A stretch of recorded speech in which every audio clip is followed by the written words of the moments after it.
El tema del intestino irritable. Estoy seguro que si hago un estudio de toda la promoción van a haber varios intestinos irritables.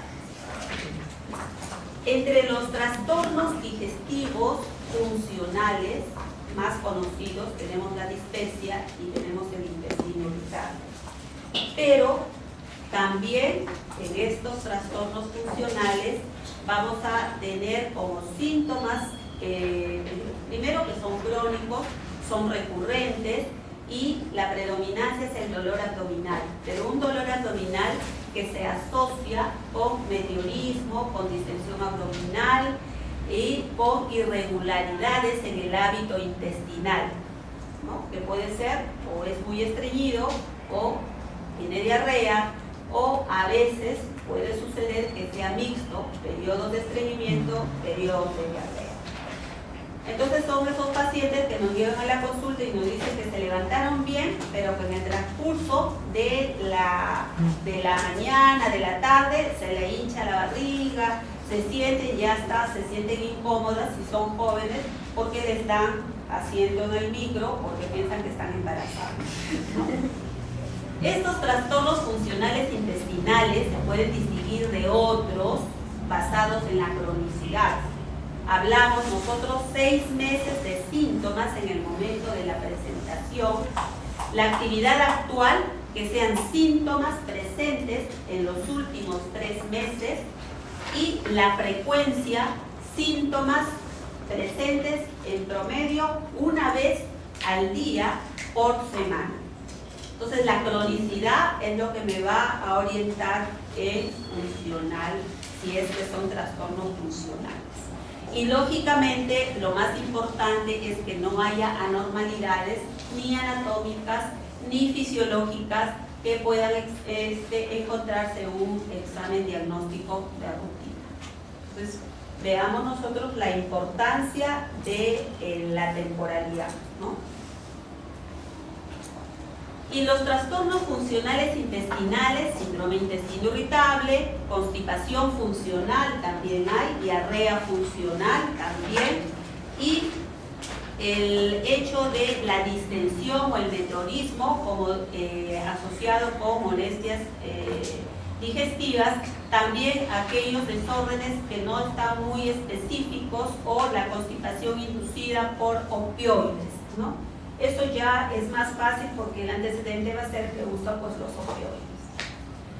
Si nosotros vemos este cuadro, vamos a ver cómo el síndrome de intestino irritable, ¿no? Lo vamos a ver asociado o con diarrea, ¿no? Asociado con meteorismo, con distensión, pero si nosotros vemos también el otro lado que es con estreñimiento, la característica más importante de los síndromes de intestino irritable es el dolor. Mientras nosotros, el dolor es primordial. Constipación simple no tiene dolor. Es un paciente que viene con dolor abdominal, con estreñimiento, que tiene problemas, alteración en la forma de las deposiciones, distensión, problemas familiares, etcétera, es muy probable que sea un trastorno, un síndrome de intestino irritable.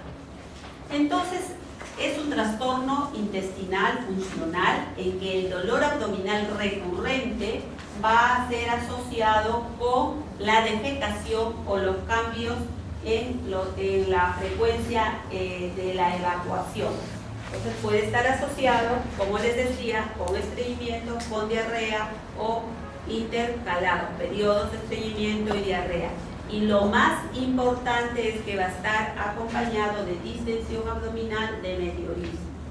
Un odontólogo me decía que estaba sumamente fastidiado por este tema, más que todo de la distensión y meteorismo, porque como los ruidos hidroaéreos estaban aumentados y él tenía que agacharse para hacer sus pacientes le escuchaban todo su ruido, ¿no? Le decían es odontólogo con música adentro porque estaba fastidiadísimo. Entonces muchas veces van a la consulta por esa sintomatología predominante. Y los síntomas deben ocurrir al menos 6 meses antes del diagnóstico y síntomas estar presentes 3 meses. Desde los criterios de Manning sí ha avanzado mucho. Tuvimos los criterios de Manning, los criterios de Roma 1, de Roma 2, de Roma 3 y ahora están los criterios de Roma 4. Entonces este desorden funcional intestinal va a estar caracterizado por dolor abdominal recurrente asociado con la defecación o cambios en el hábito intestinal. ¿A qué se refiere? Estos criterios diagnósticos, miren ustedes, dolor abdominal recurrente, al menos una vez al día en la semana, en los últimos 3 meses, asociado con 2 o más de los criterios. Que se relacione este dolor con la defecación.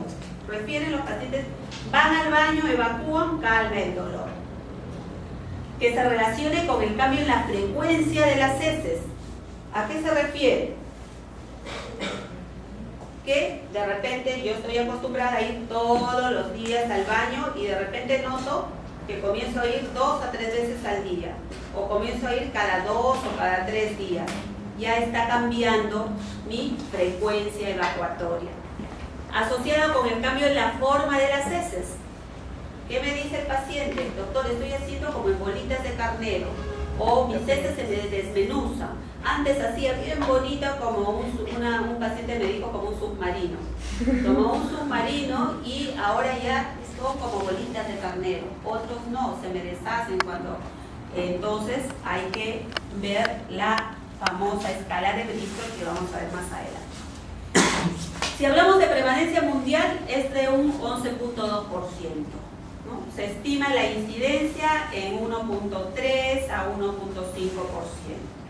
Y acá sí, las mujeres pues estamos con las tasas de prevalencia más altas. Nos dicen que somos más histriónicas, que somos más sensibles, que somos más, ¿no? Pero ya con el tiempo como que eso ya está un poco casi para equiparar. Antes la diferencia era mayor. Y acá sí también es importante porque va a ir en relación inversa con la edad. Mientras más joven, más propenso a que pueda tener el síndrome de intestino irritable y a mayor edad pues va a ser más difícil que pueda tener este síndrome de intestino irritable, ¿no? Tengamos en cuenta bastante esto para ver si es que no vamos a de repente tratar con un problema funcional un cáncer de colon y después estemos pues con juicios, con problemas legales. Los criterios diagnósticos ya mencionamos y esto lo repito para que se les grabe, es el dolor abdominal recurrente una vez al día por semana en los últimos 3 meses y que pueda tener 2 o más de los siguientes criterios, que se relacionen con la defecación, que se asocie con el cambio de las heces o en la forma. Y debe cumplirse los últimos 3 meses y por lo menos 6 meses antes del diagnóstico. Y esa es la famosa escala de Bristol, ¿no? Si yo, lo normal es el tipo 4, ¿no? Dice como una viborita, suave y blanda, ¿no? Si yo tengo mi paciente con intestino irritable, con constipación, probablemente me va a decir que hacen bolitas o que hace como salchicha con bultitos.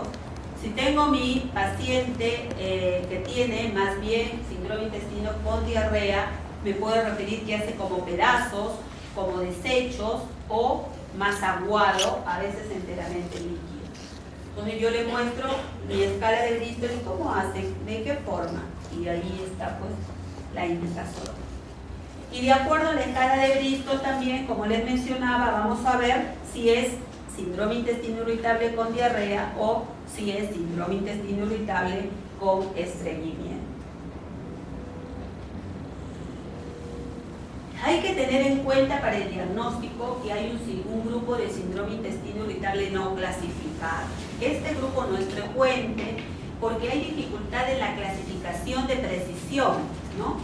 En uno de los 3 subgrupos que hemos mencionado. El primer subgrupo, síndrome intestino irritable con estreñimiento, el otro con diarrea y el otro alternante. Y eso se debe a que los pacientes a veces ingieren las los laxantes en forma crónica, y a veces no lo comentan como algo que ellos lo ven como algo normal, y entonces tendríamos que nosotros decirle que dejen esos medicamentos para ver cómo está realmente su tránsito gastrointestinal. Con el fin de clasificar con precisión alteraciones del hábito intestinal, no deben estar en cualquier tipo de medicamento para tratar alteraciones como los antidiarreicos o los laxantes. Entonces, si el paciente dice, mire, no tome por tanto tiempo, no por 2 semanas, ninguna medicación, y vamos a ver cómo va su frecuencia defecatoria. Una variedad de otros trastornos gastrointestinales, también como la dispepsia, puede estar asociado también, generalmente el intestino irritable muchas veces se asocia con dispepsia funcional, pero también pueden haber síntomas no digestivos como cefalea, fibromialgia, urgencia urinaria, dispareumia, y la presencia de síntomas de alarma nos van a hacer pensar que no es un intestino irritable. ¿Y cuáles podrían ser tus síntomas de alarma? ¿Qué puedes pensar que no usted debe tener otras cosas?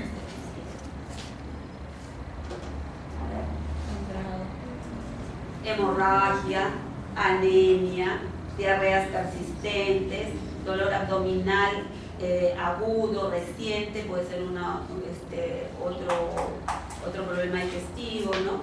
La historia familiar de cáncer colorectal, ya mencionamos el sangrado, salvo que tengan hemorroides o fisuras y eso esté documentado, ¿no? Pero puede tener también un intestino irritable, que baje de peso, que esté anémico, que al examen físico le encuentre alguna masa, adenopatías. Debemos entonces hacer un buen examen físico en todos estos pacientes con síndrome intestino irritable.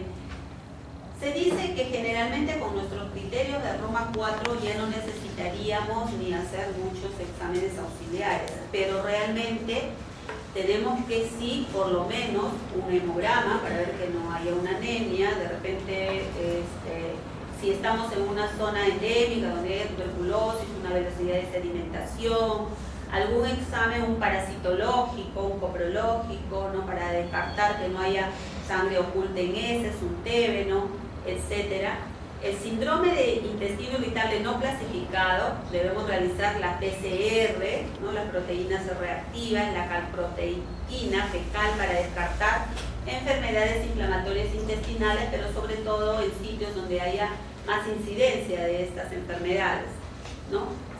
Tenemos el síndrome intestino irritable con diarrea o con estreñimiento, o con trastornos motores, solicitar para ver si no hay una enfermedad celíaca, si sale positivo hacer la biopsia duodenal. Pero en la enfermedad celíaca está claro que el paciente nos va a referir que al ingerir gluten va a tener distensión, diarreas, entonces eso es un dato importante. Y el síndrome intestino irritable con diarrea, pues como les mencionaba, los exámenes de heces para descartar problemas infecciosos, parasitológicos, sobre todo en pacientes jóvenes como nosotros, como ustedes, que comen acá, comen allá, comen fuera, entonces sí puede ser que tengan sus bichitos y esa sea la causa de sus molestias. Si mi paciente tiene más de 50 años, así podría hacerle una colonoscopía y si por ejemplo hay señales de alarma, aunque no tenga 50 años, pues ya yo le puedo pedir una colonoscopía.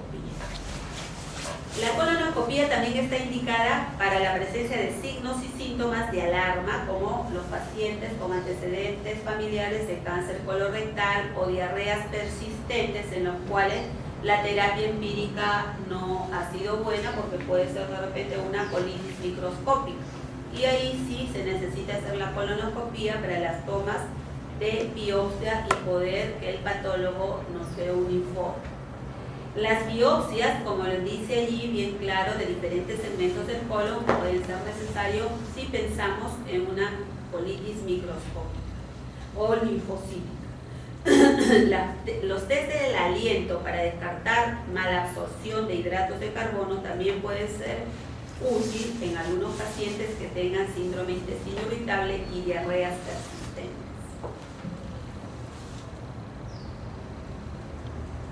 El tratamiento debe ser en función del tipo y la gravedad de los síntomas.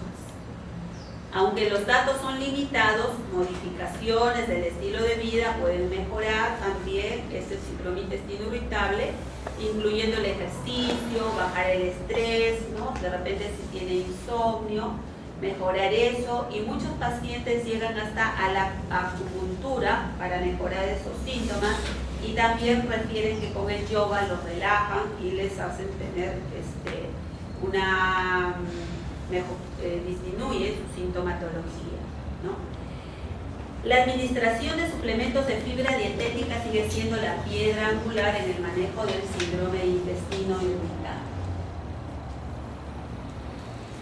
La restricción dietética del gluten también en algunos pacientes que puede haber de repente una convergencia de síntomas, mejoran también sus síntomas.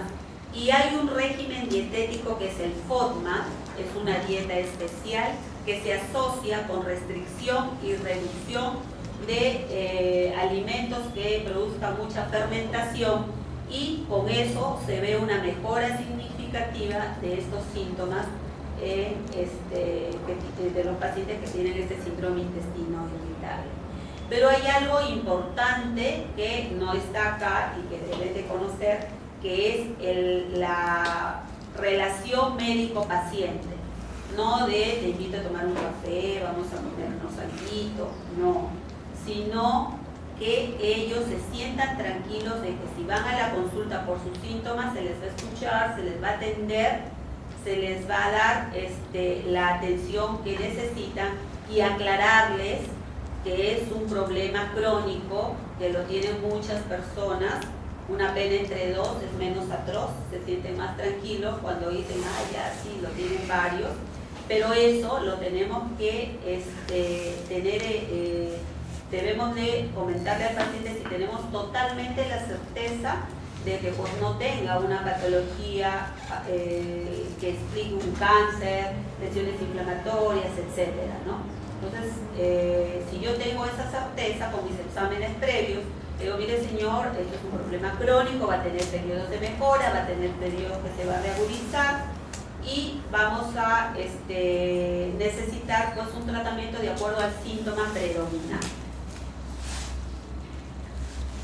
¿Y cuáles son ese tratamiento? Si hay diarreas, tenemos la loperamida, la colestiramina, tenemos la rifaximina, algunos probióticos también se han probado que mejoran este síndrome intestino irritable, y en los últimos congresos están que los probióticos sí son buenos para todo. Hay un boom de los famosos probióticos. Los 5H3 antagonistas, el alocetrón, ondansetrón, también puede ir bien para aquellos pacientes que tengan diarrea. Para aquellos que tengan estreñimiento, la lactulosa es una buena opción, el polietilenglicol, las fibras con el psyllium, ¿no? Que vienen ya en sobrecitos para diluir en su agüita y lo van tomando. Si no, simplemente pues su salvado de trigo, que lo venden más común en las casas naturistas. Pero sí, si vamos a darle, por ejemplo, lactulosa, en algunos de ellos van a tener un efecto adverso porque la lactulosa tiende a dar más gases. Entonces, por eso como que no lo ven allí en ese cuadro, pero sí es una opción para muchos de nuestros pacientes que no pueden acceder a ninguno de los medicamentos que mencionamos. Si hay dolor abdominal, pues tenemos también los antiespasmódicos, los conocidos en el mercado, el bromuro de otilonio, el bromuro de pinaverio, la mebeverina, ¿no? Que también son de ayudas, y hay muchos que se asocian con simeticona, meverina, por ejemplo con simeticona, para aquellos en los que el síntoma predominante es los gases, o se asocia con bromazepam para aquellos en los que el síntoma predominante es la ansiedad, el estrés, la tensión, y pues van bien con ellos, ¿no? Acá más claro, ¿no? Las diarreitas, lo que les mencionaba, las loperamidas, la dieta baja en FODMAP, que son todos los medicamentos que no sean que produzcan mucha fermentación. La rifaximina se ha probado, también es un antibiótico que se ha probado que mejora mucho la sintomatología en estos pacientes con intestino irritable, ¿no? Y a lo que les mencionaba, antiespasmódicos, ¿no? Al mercado tenemos los bromuro de pimaderio, mebeverina. Eso quería mencionar. ¿Preguntas? El corolario y la conclusión es que no lo cataloguemos ya sea como dispéptico funcional, como intestino irritable, si es que no hemos evaluado que no tenga síntomas de alarma. Eso es muy importante.